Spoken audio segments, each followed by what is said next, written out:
আলোচনার বিষয়বস্তু মূলত নির্বাচনকে ঘিরে এবং আপনারা এটাও জানেন যে গত 19 তারিখ থেকে আমাদের প্রবাসে যে ভোটাররা আছে তাদের নিবন্ধন শুরু হয়েছে। তাই এই সময়ে ওটি অনেক প্রাসঙ্গিক। এটাও জানেন যে প্রবাসী বাংলাদেশিদের ভোটের অধিকারের জন্য আমরাই সবার আগে বলেছি এবং আমরা এটাকে আমাদের দেশনেত্রী বেগম খালেদা জিয়ার ভিশন 2030 বিএনপির 27 দফা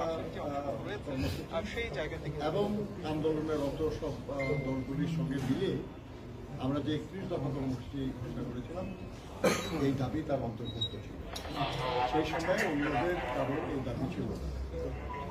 যাই হোক, এখন আমরা মনে করি যে যেহেতু আল্লাহর মেহরবানিতে আমাদের দাবিটা আদায় হয়েছে, নির্বাচন কমিশন প্রবাসীদেরকে ভোটার করার জন্য উদ্যোগ নিয়েছে এবং সেই উদ্যোগটা বেশ কার্যকর ইন দ্য সেন্স যে যাদের এনআইডি আছে শুধু তারা না, ওনারা বিভিন্ন দেশে লোক পাঠিয়েছেন নতুন করে এনআইডি দিয়ে তাদেরকে ভোটার করার উদ্যোগ নিয়েছেন তারা। ধন্যবাদ জানাই নির্বাচন কমিশনের জন্য।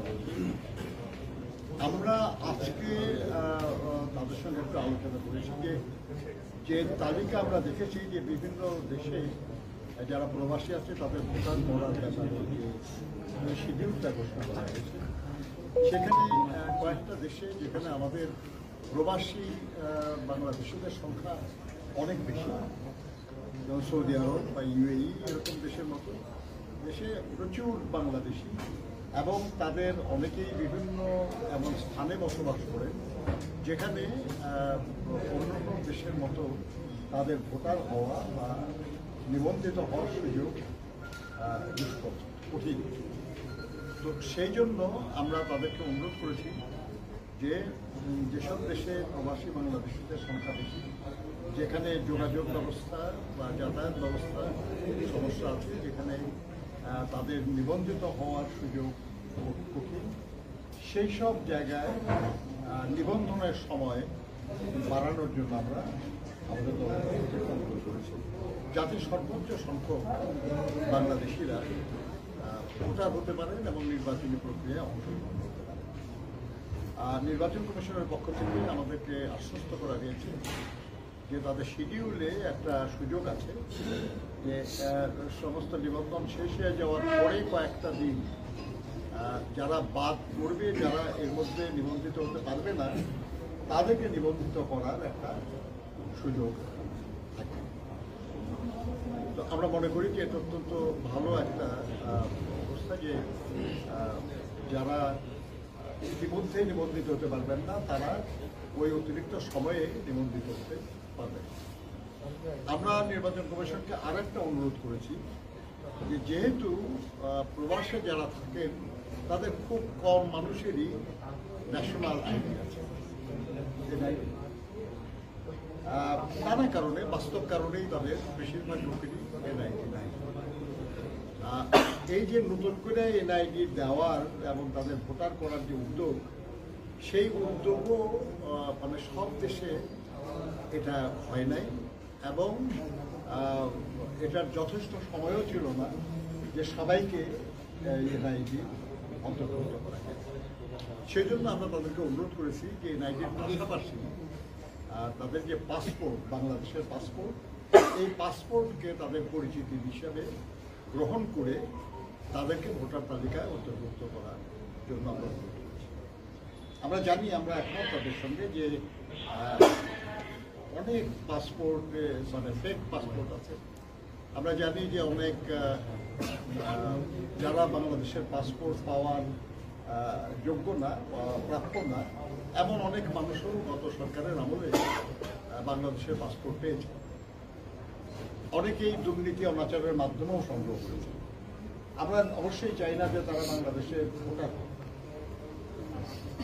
সে কারণে আমরা এটাও প্রস্তাব করেছি যে যাদের পাসপোর্টের মাধ্যমে যাদের ভোটার করার আহ্বান আসবে বা অনুরোধ আসবে, তারা ইচ্ছা করলে তাদের এই পাসপোর্ট ভেরিফাই করতে পারে। পাসপোর্টের ছবি তুলে যদি তার গ্রামে পাঠানো হয়, সেখানে ভেরিফিকেশন করে যদি দেখা যায় যে এটা সঠিক, তাহলে এটা তাকে ভোটার করার ব্যবস্থা নেওয়া যেতে পারে। ওনারা সম্মত হয়েছেন, ওনারা বলেছেন যে তারা এটা বিবেচনা করেন। সময় যদি খুব বেশি নাই, কিন্তু তারপরেও চেষ্টা করবেন তারা যে এইভাবে আরও কিছু মানুষকে বিবেচনা করা যায়। হয় না, কারণ তারাও বাংলাদেশের নাগরিক এবং তারাও ভোট দেওয়ার এটা তাদের প্রাপ্য, তাদের অধিকার। সে অধিকার বাস্তবায়নে তাদের আগ্রহ আছে। আর 3 নম্বর হলো যে এটা ওনাদের কথা আর কি, সেটা হলো যে ওনারা আমাদেরকে অনুরোধ করেছেন যে অবাধ সুষ্ঠু নিরপেক্ষ নির্বাচন অনুষ্ঠানে আমাদের সহযোগিতা দিয়েছেন তারা। আমরা অবশ্যই তাতে সম্মতি জানিয়েছি যে নিশ্চয়ই আমরা সহযোগিতা করব এবং নির্বাচনী আচরণ বিধি মেনে যাওয়া, যাতে করে সুষ্ঠু নির্বাচনটা সম্ভব হয়। কেন আমরা এটাতে রাজি হব না? যে নির্বাচনের জন্য আমাদের সাথীরা জীবন দিয়েছে, দীর্ঘ 16 বছর অবিরাম লড়াই করেছি আমরা, এবং আমাদের অনেক সাথী গুম হয়েছে, খুন হয়েছে, লক্ষ লক্ষ নেতাকর্মী আমাদের মিথ্যা মামলায় শিকার হয়েছে, জেল খেটেছে, হয়রানির শিকার হয়েছে, এবং শেষ পর্যন্ত 24-এর ছাত্র শ্রমিক গণঅভ্যুত্থানের মাধ্যমে আমরা একটা বিজয়ের একটা অংশ অর্জন করেছি। অর্থাৎ আমরা ফ্যাসিলিটির হাত থেকে মুক্ত হয়েছি। যে 1 দফা দাবিতে আমরা আন্দোলন করছিলাম, সেটার পূর্ণ হবে তখনই যখন আমাদের দেশে গণতন্ত্র পুনঃপ্রতিষ্ঠা হবে। আর গণতন্ত্র পুনঃপ্রতিষ্ঠা তো নির্বাচনের মাধ্যমে ছাড়া হয় না। অতএব আমাদের যে দাবিতে আমরা আন্দোলন করছিলাম, সেই দাবিকে সফল করার জন্য অবশ্যই আমরা সহযোগিতা করব। কাজেই আমরা তাদেরকে বলেছি যে অবাধ সুষ্ঠু নিরপেক্ষ নির্বাচনের অনুষ্ঠানে সর্বাত্মক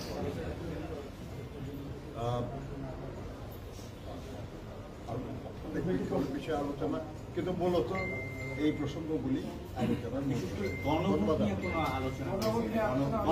বিষয় আজকে আইনও হলো গণভোট, জাতীয় নির্বাচন এবং গণভোট একই সময়। এটা আলোচনা আর কি আছে আমি তো বুঝি না, কারণ এ ব্যাপারে তো যা হওয়ার আলোচনা হওয়ার সিদ্ধান্ত হওয়া হয়েছে, এবং সেই গণভোট অনুষ্ঠানের জন্য একটা আইন প্রয়োজন ছিল, সেটা আজকে হয়ে গেছে। একটু এই প্রবাসীদের ভোটের বিষয়টা নিয়ে একটু ন্যাশনাল আইডি কার্ডও তো আমরা বাংলাদেশ থেকে দিচ্ছি, বাংলাদেশ সরকারি দিচ্ছি, পাসপোর্টটাও বাংলাদেশ সরকার।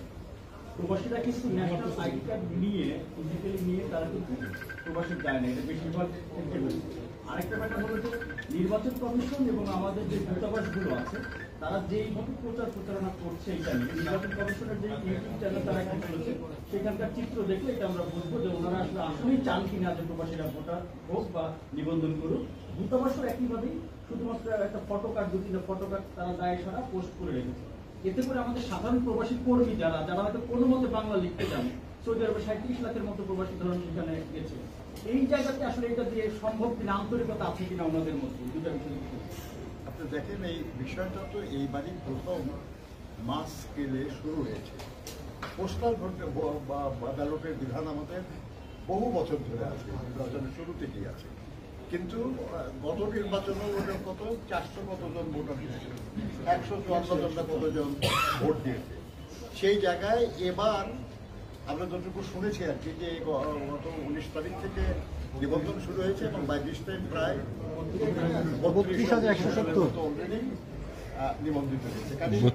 আমরা মনে করি যে এটা এক ধরনের অগ্রগতি, কিন্তু এটা আরো ভালো হতে পারত।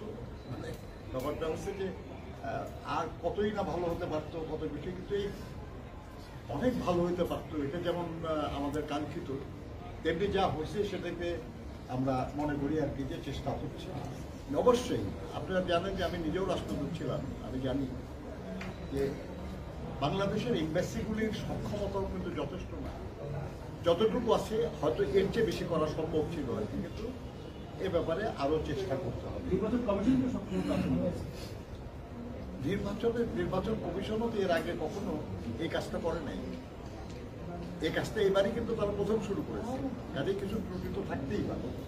আমরা মনে করি আর কি যে নির্বাচন কমিশনকে আরো সক্রিয় হওয়া দরকার, এবং আমরা এই জন্য তাদের অনুরোধ করেছি যে আপনি যেটা বললেন আর কি, যে ন্যাশনাল আইডিও দেয় সরকার আর পাসপোর্ট সরকার দেয়, কাজে সেটা রিকগনাইজ হবে না কেন? একটা কারণ আর কি, এটা নিয়ে দুশ্চিন্তার কারণ ওঠে আর কি, যে প্রচুর ফেক পাসপোর্ট আছে, গলা কাটা পাসপোর্ট ইত্যাদি। তারপরে আমাদের রোহিঙ্গারা অনেকে বাংলাদেশের পাসপোর্ট দিয়ে গেছে, আমাদের নাগরিক না। এরকম আমাদের নাগরিক না, এরকম আরও লোক বাংলাদেশের পাসপোর্ট দিয়ে গেছে। কাজেই এই ব্যাপারে যেহেতু আমরা চাই না আর কি যে বাংলাদেশের নাগরিক না, এই পাসপোর্টের যোগ্য না, তারা যেন ভোটার না হতে পারে, সেই জন্য আমরা বলেছি যে তাদের এটা ভেরিফিকেশন করা হোক, করে তার মাধ্যমে তাদেরকে নেওয়া হোক। আমরা বিশ্বাস করি আর কি যে এইবার যত বেশি সংখ্যক প্রবাসী বাংলাদেশি ভোটার হয়, সেজন্য আমাদের দলের পক্ষ থেকে আমরা চেষ্টা করছি। আমাদের যেখানেই আমাদের যারা সমর্থক আছে, যারা আমাদের নেতৃস্থানীয় ব্যক্তি আছে, আমরা সবাইকে অনুরোধ করেছি, আমাদের ভারপ্রাপ্ত চেয়ারম্যান নিজে অনুরোধ করেছেন যে তারা যেন বিভিন্ন জায়গায় তাদের পরিচিত লোকজনের মাধ্যমে প্রবাসী বাংলাদেশিদেরকে উৎসাহিত করেন, উদ্দীপ্ত করেন, যেন তারা এই সুযোগটা গ্রহণ করে এবং দেশের সরকার প্রতিষ্ঠায়, গণতন্ত্র প্রতিষ্ঠায় যেন তারা অংশগ্রহণ করে, অবদান রাখে। কাজে আমরা মনে করি যেটা সেটা হলো যে হয়তো আরো অনেক বেশি কিছু করা সম্ভব ছিল, কিন্তু যতটুকু হচ্ছে আমরা মনে করি যে এটাকে ধরেই আমাদেরকে আগায় যেতে হবে। আইন শৃঙ্খলা বা অন্য কোনো এটা আমার এটা সবার সুস্থ নিরপেক্ষ নির্বাচনের সঙ্গে এটা প্রথম আইন শৃঙ্খলা। এই বিষয়টি বলছে গতকাল লটারির মাধ্যমে পুলিশ সুপারদের বদলি চূড়ান্ত করা হয়েছে, এই বিষয়টি কিভাবে জানি না ভাই, যে মানে এটা আমাদের একটা বিশেষ রাজনৈতিক দল এটা দাবি করেছে যে বদলি যেন লটারির মাধ্যমে করা হয়। আমার বিবেচনায় আর কি, এটা ব্যক্তিগত, এটা আমার রাজনৈতিক দল, আমাদের এখনো কোনো সিদ্ধান্ত হয় নাই, কিন্তু আমার বিবেচনায় হলো যে আপনারা এখানে সবাই সাংবাদিক আছেন, তাই না? কিন্তু তার মধ্যে কাউকে কাউকে নির্বাচন কমিশনের দায়িত্ব দেওয়া হয়, কাউকে ডিপ্লোম্যাটিক দায়িত্ব দেওয়া হয়, কাউকে আইন শৃঙ্খলা, কাউকে ক্রাইমে, বিভিন্ন জায়গায় দায়িত্ব দেওয়া হয় না। তাহলে কি সবার একই সমান সবাই আর কি, একই রকম, কিন্তু তারপরেও বিশেষ বিশেষ মানুষের বিশেষ বিশেষ যোগ্যতা থাকে। আপনি লটারির মাধ্যমে যদি আপনার পত্রিকার মালিক বা সম্পাদক যদি আপনাদেরকে দায়িত্ব দেয়, ভালো হবে খুব। আমার মনে হয় আর কি যে বিষয়টা বিবেচনায় নিতে পারেন তারা, কিন্তু এই নিয়ে স্পেসিফিক কিছু বলতে গেলে এটা আমাদের দলের পক্ষ থেকে। Thank you very much. Thank you.